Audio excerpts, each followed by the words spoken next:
Hello everyone, and welcome to the 5 Elements and Better Relationships video series. This is part 2 of the fire element video, in which I'll be looking at the virtue of fire. All the elements have their own virtues, and I believe they give a softening element to when the harder edges of the element come into play, perhaps through being out of balance. But there's also a very quick way of bringing the element back into harmony and balance when we tap into these virtues. And they also add an enriching quality, which allows us to experience the elements in a much more deep and profound way than perhaps the more mundane level of the day-to-day. The virtue of fire is ritual and propriety. How beautiful is that? And what is ritual? Well, it's something that we do where the actions involved are repeated the same every time. So let's take a moment and just think about our own little rituals that we have in our day-to-day lives and our relationships. Certainly one of my favourites is just before I tuck into the meal on my plate, I go into a place of deep gratitude for the life and the light of everything that is on my plate. And I swear that the food tastes more glorious and my assimilation and digestion processes are much more effective when I come from that place of gratitude from my heart. So you may think of other rituals in your lives, celebrating birthdays and anniversaries or group reunions perhaps, where you do the same thing every year. And there's such a joy in that, because most rituals that we engage with are ones that come from a place of joyfulness. And I'm also taking my mind back to last Christmas, where one of my beautiful goddaughters went on a table dressing course, and she learnt how to fold napkins in the most exquisite animal and shapes, and everything on the table was placed just with utter perfection in order to increase the level of harmony on the table.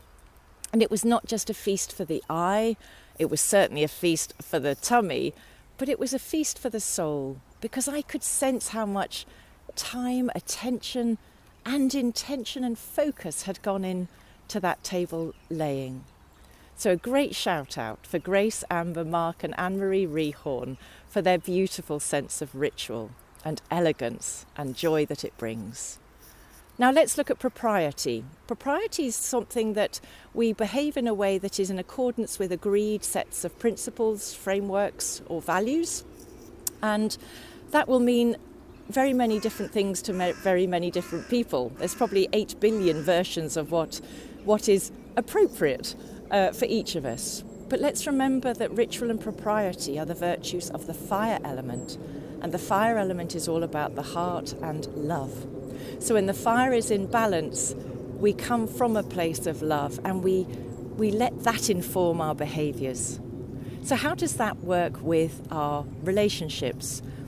How do we bring ritual and propriety into our relationships to enrich them and to give us a deeper, more profound experience? Well, let's look at what we do on a day-to-day level. How can we add a little ritual magic into that? How do we elevate normal, rather mundane events and just add a touch of quality and enrichment to them with loving care, attention, intention and focus?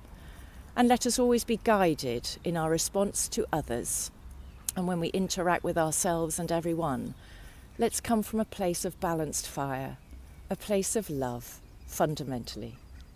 I leave that with you. And if you wish to know any more about the elements, please visit the Facebook group page, the 5 Elements and Better Relationships. Please leave comments and messages. I'd love to engage in conversation.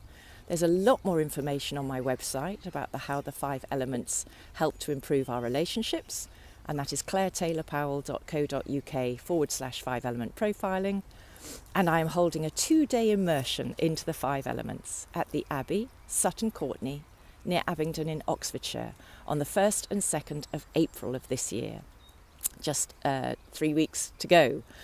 And this will be an experiential event where we'll be relating to the elements within us in a very meaningful way, not just the theory, but actually feeling them and activating them. We'll also be looking at how to gauge whether our elements are in or out of balance, and what strategies we can apply to bring harmony once more to our inner energetic landscape, and how then that will help harmonise all our relationships. Thank you for watching. Thank you for listening. May your way be easy. Blessed be.